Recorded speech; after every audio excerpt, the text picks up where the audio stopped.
छत्रपती संभाजीनगरमध्ये मराठ्यांच्या वतीनं मोठ्या प्रमाणावर रास्ता रोको करण्यात येत आहे। हर्सुल टी पॉईंट या ठिकाणी हा मोठ्या प्रमाणावर रास्ता रोको करण्यात येत असल्याचं चित्र आपल्याला सध्या पाहायला मिळत आहे। माझ्या पाठीमागे तुम्ही बघू शकता की मराठा जे आहेत ते मोठ्या संख्येनं या ठिकाणी जमा झालेले आहेत आणि रास्ता रोको करण्याचा या ठिकाणी त्यांचा प्रयत्न यशस्वी होतानाच आपल्याला पाहायला मिळत आहे। मोठ्या संख्येनं पाठीमागं ज्या वाहनं आहेत त्यांची रांगा लागल्याचं चित्र आपल्याला पाहायला मिळत आहे। जय भवानी जय शिवाजीच्या घोषणा हा सर्व परिसर जो आहे तो दणाणून गेल्याचं पाहायला मिळत आहे। आपण या ठिकाणचे जे आंदोलक आहेत त्यांच्याशी बोलण्याचा आपण प्रयत्न करूयात। महिला आहेत, महिलांसोबत बोलूयात।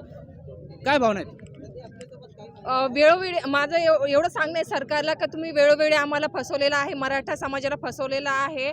आता काल जरांगे पाटलाच्या सांगण्यानुसार आम्ही आज शांततेत ठिकठिकाणी महाराष्ट्रामध्ये रास्ता रोको आंदोलन करत आहोत आणि उद्या जरांगे पाटील यांनी 1 वाजता आंतरवली सराटी येथे शेवटची बैठक बोलवली आहे।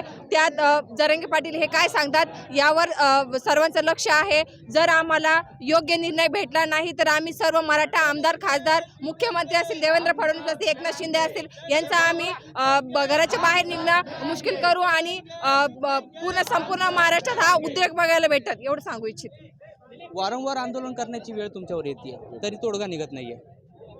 नाही, वारंवार म्हणजे काय झालं की हे आमचे आमदार खासदार जे बसलेले आहे ना मंत्रालयात, हे बांगड्यावरून बसले आरामखोर। हे जर यांच्याकडनं जर होत नाही तर हे आमदार खासदारांनी सरळ राजीनामा द्यावा। नसता यांनी जर आमच्या मागण्या आता लवकरात लवकर जर विधानसभेत घेतल्या नाही ना तर आम्ही सर्व आमदार खासदारला घराच्या बाहेरच पडू देणार। सगळे सोयऱ्यांचा मोठा प्रश्न आहे। मराठवाड्यातून सगळ्यात अगोदर जास्त कुणबी नोंदी देखील सापडल्या होत्या आणि आता सगळे सोयऱ्याचा तुम्ही आढावा घेतलेला आहे, कसं बघता? सगळे सोयऱ्याची कायद्याची अंमलबजावणी जर झाली तर महाराष्ट्रातील सगळ्या मराठ्यांना आरक्षण भेटतं आणि सरकारने जे फसवं आरक्षण दिलेलं आहे हे सगळ्या समाजाला माहिती, आम्हाला फसवलेलं आहे। कशा पद्धतीनं फसवण्याचा प्रयत्न केला? याच्या अगोदर 2 वेळेस आरक्षण दिलं, आम्ही सरकारवर विश्वास ठेवला, ते दोन्ही आरक्षण फेटाळण्यात आले। मग हेही आरक्षण फेटाळल्या जाणारे हा 100% आम्हाला विश्वास आहे। आम्हाला जे आरक्षण पाहिजे ते दिलं नसल्यामुळं आम्ही कुणीही सरकारवर गुलाल उधळला नाही। मी सर्व पक्षात सत्ताधारी पक्षातील विरोधी पक्षातील सर्व आमदार खासदारांना विनंती करतो की आपण आता मराठा समाजाचा अंत बघू नका, याची सगळी जबाबदारी तुमच्यावर येईल जर उद्रेक झाला तर। सरकार जे आहे ते आरक्षण देण्याच्या संदर्भात आहे, न्यायालयात टिकणारं जे आरक्षण आहे ते देण्यासाठी ते कटिबद्ध आहे, अशा पद्धतीची भावना सरकारकडून व्यक्त केली जात आहे। काय सांग? मागच्या वेळेस नारायण राणेंनी सुद्धा सांगितलं की 17% आरक्षण हे कोर्टात टिकेल, ते गेलं। त्याच्यानंतर देवेंद्र फडणवीसना सांगितलं, त्या पिरियडला मराठा क्रांती मोर्चा लाखो लोकांची 10-10, 20-20 लाखाचे मोर्चा अख्ख्या महाराष्ट्रात 8 मोर्चे निघाले। देवेंद्र फडणवीस सांगितलं तुम्हाला टिकणारं आरक्षण देऊ, मग का नाही टिकलं? हे परत आता हेच करतील। आता या पिरियडला जर का परत सरकार बदलाबदली झालं हे परत तेच म्हणणार आम्ही आरक्षण दिलं, या सरकारी टिकवलं नाही। ही सरळ आमची फसवणूक आहे। पुढची रणनीती कशा पद्धतीने? नाही, जोपर्यंत आम्हाला सरसकट ओबीसीतून आरक्षण भेटत नाही तोपर्यंत आम्ही शांत बसणार नाही। आता 12वीचे देखील पेपर आहेत, विद्यार्थ्यांना येण्या जाण्याचा त्रास आहे, मोठ्या रांगा या ठिकाणी लागलेला आहे। कधीपर्यंत हे आंदोलन चालणार? नाही, आम्ही विद्यार्थ्यांची पूर्ण व्यवस्था केलेली आहे। एखादा मुलगा जर कुठं अडकला त्या साईडला आम्ही आमच्या गाड्या उभ्या केलेल्या आहे, या साईडला आमच्या 20 टू व्हीलर उभ्या आहे। एखाद्या मुलाला काही अडचण आली आम्ही त्याला त्याच्या कॉलेजपर्यंत नेऊन सोडणार, कुठल्याही विद्यार्थ्याचं नुकसान होणार नाही, बिलकुल नाही।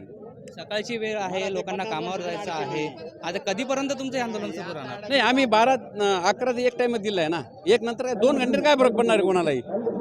रस्त्यात जर एखादा ॲक्सिडेंट झाला तुम्ही 4-4 तास थांबता, आम्ही आमच्या समाजासाठी बांधतो। बाकी सगळ्या समाजाचं आम्हाला सहकार्य आहे, सगळे आमच्यावर मुस्लिम आहे, ओबीसी लोक आहे, बरेच लोक आम्हाला समर्थन देण्यासाठी आले ना, कोणाची नाराजी नाही आहे। आम्ही अगदी खालचे जे लोक आहे हाशी मेळीत करतो आहे, जे भामटे आहे, हे चोट्टे आहे, चोरी करणारे, यांच्या चोऱ्या लपवण्यासाठी हे वर जात करतात।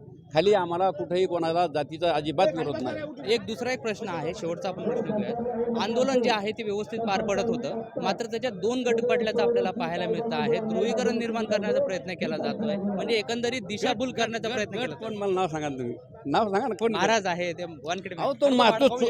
तो महाराज चोर आहे, तो ब्लॅकमेलर आहे। हा महाराज, त्याला विचारा 6 महिन्यात तू आंतरवालीला किती वेळेस आला आणि आमच्याबरोबर मोर्चात कुठं होता? मी 6 महिन्यापासून जरांगे पाटला बरोबर आहे, बिलकुल अख्ख्या महाराष्ट्रातले मोर्चे काढले, पूर्ण महाराष्ट्रभर मी फिरलो।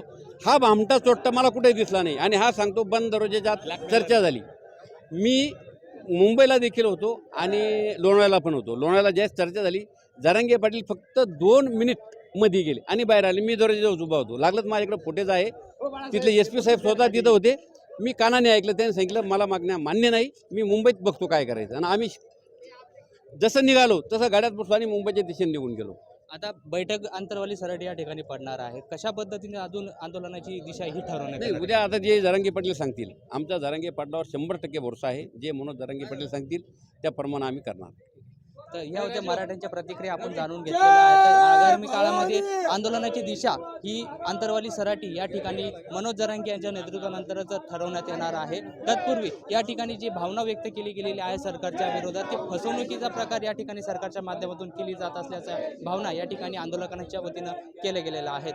सूरज कामे, जय महाराष्ट्र न्यूज, छत्रपती संभाजीनगर.